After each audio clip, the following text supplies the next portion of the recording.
Muy buenas tardes, jóvenes estudiantes, esperando que se encuentren muy bien. El profesor Francisco García les envía un cordial saludo y en este video vamos a comentar algunos aspectos teóricos relativos al movimiento circular uniforme. Como podemos ver en la figura, tenemos un aparente movimiento de las estrellas del cielo que forman una trayectoria circular en torno a un punto fijo.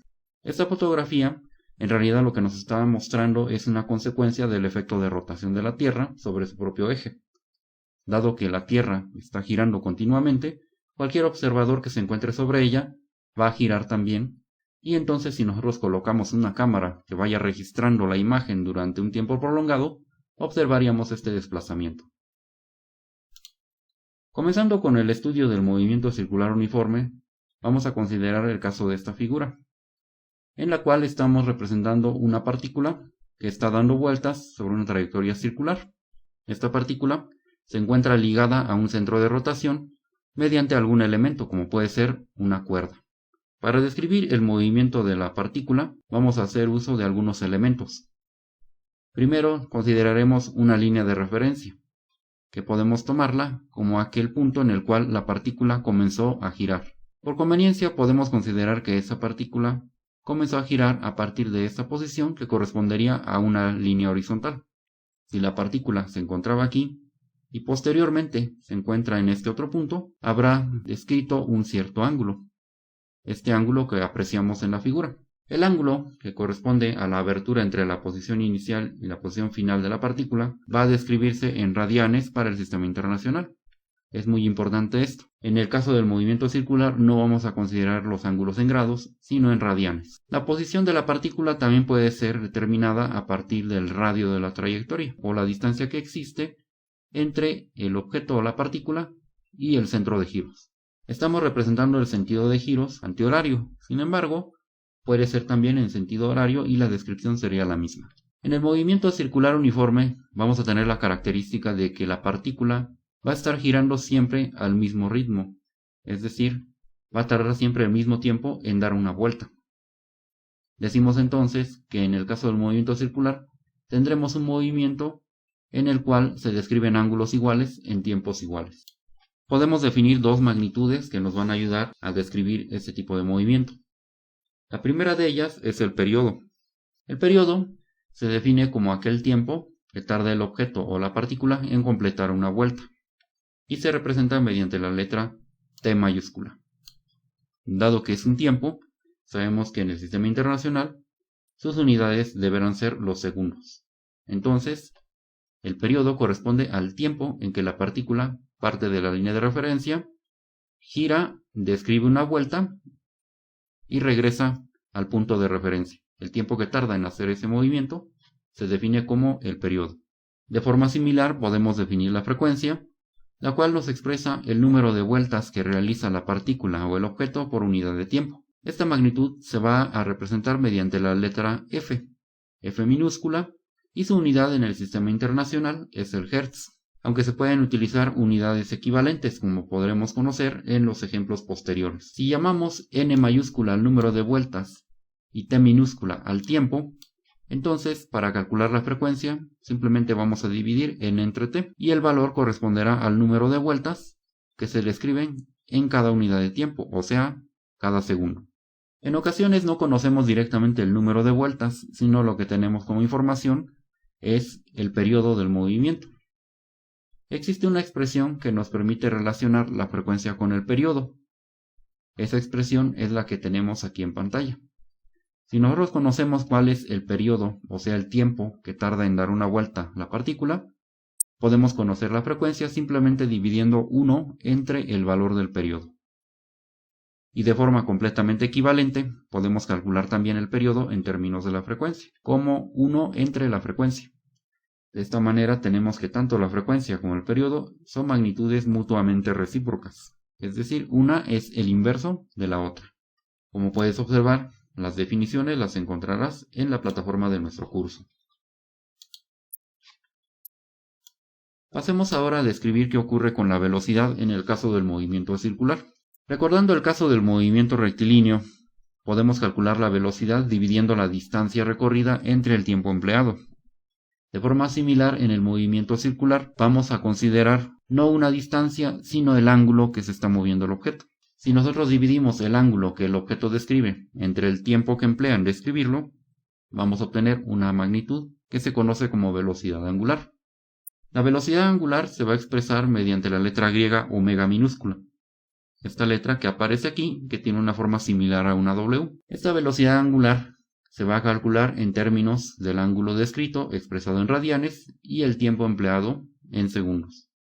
Por lo tanto, las unidades que va a tener en el sistema internacional la velocidad angular serán los radianes sobre segundo, aunque podríamos encontrar situaciones en las cuales la velocidad angular se exprese en revoluciones por minuto o revoluciones por segundo, en cuyo caso emplearemos una relación de equivalencia para pasar de número de vueltas a radianes y poder de esta forma convertir la velocidad angular a radianes sobre segundo. Esa expresión es la que aparece aquí, donde nos dice que cada vuelta que el objeto dé equivale a una revolución y a su vez corresponde a 2pi radianes. Por lo tanto, si tenemos el número de vueltas, si queremos el ángulo, lo que tenemos que hacer es multiplicar el número de vueltas por 2pi. Esto lo conoceremos también en ejemplos posteriores. Existen casos en los cuales no conocemos directamente el ángulo recorrido por el objeto, como podría suceder en el caso del movimiento de un motor. Dado que el movimiento es tan rápido, no es posible medir directamente el ángulo que está moviéndose el eje del motor. En ese caso vamos a hacer uso de los valores del periodo o de la frecuencia para determinar la velocidad angular.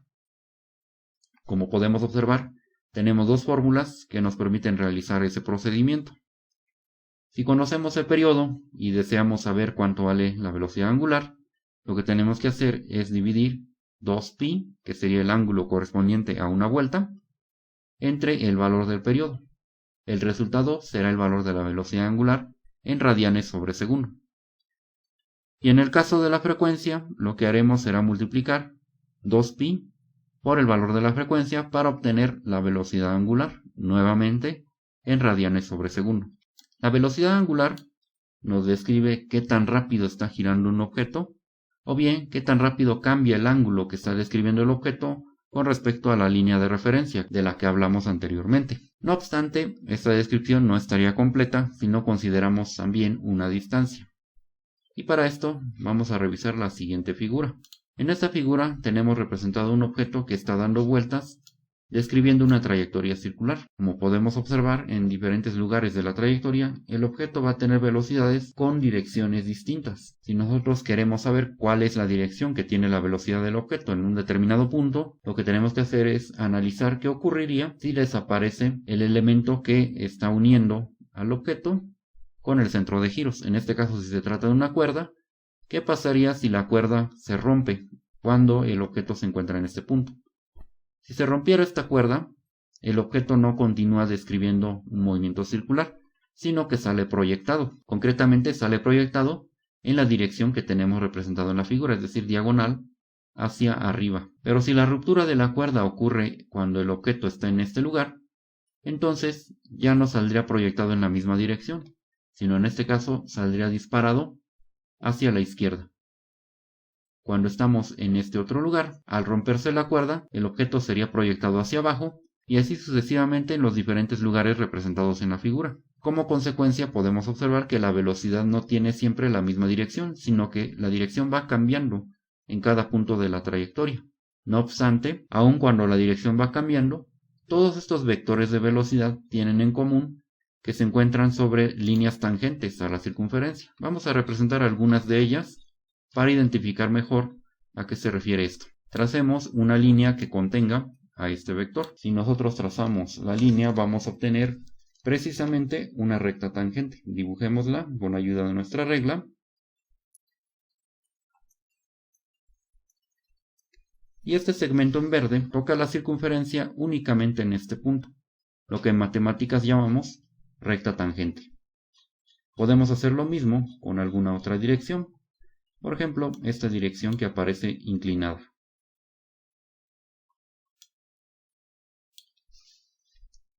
Trazamos la línea que contiene este vector y notamos nuevamente que se nos forma una línea tangente a la circunferencia.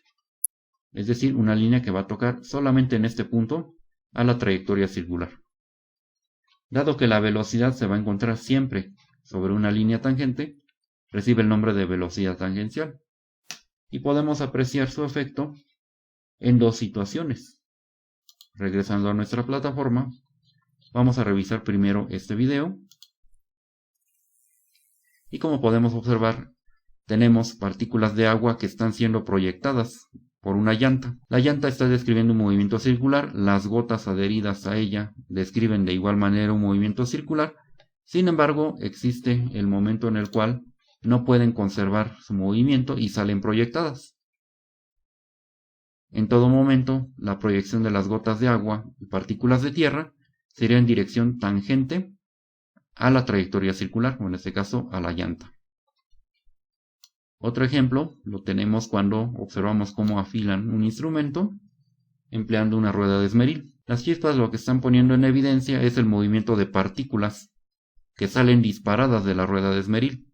Una partícula que está en esta parte de la rueda sale proyectada en dirección vertical, poniendo en evidencia cuál es la dirección que tenía su velocidad en el momento en que fue proyectada. Si consideramos otra partícula que sale disparada desde esta posición, la velocidad que tenía en el momento de salir disparada era en diagonal, como podemos apreciar aquí. Y en estos puntos observamos direcciones muy variadas de partículas que se van desprendiendo en diferentes puntos de este arco de circunferencia. Todas las direcciones que siguen las chispas corresponden a líneas tangentes, en este caso tangentes a la forma del disco. La velocidad tangencial, además de cambiar su dirección, va a tener un valor específico, un valor particular, y ese valor va a depender de la distancia recorrida sobre la trayectoria circular y el tiempo. Para poder calcular el valor de la velocidad tangencial, lo que vamos a hacer es multiplicar el valor de la velocidad angular por el radio. Al hacerlo obtendremos el valor de esa velocidad tangencial, que va a estar expresada en metros sobre segundo. El valor de la velocidad angular recordamos que debe estar en radianes sobre segundo y el radio R debe estar expresado en metros. En los videos posteriores conoceremos ejemplos donde iremos aplicando las diferentes fórmulas que hemos estado revisando. Conoceremos también cómo realizar el proceso de conversión de revoluciones por minuto a radianes sobre segundo en el caso del cálculo de la velocidad angular.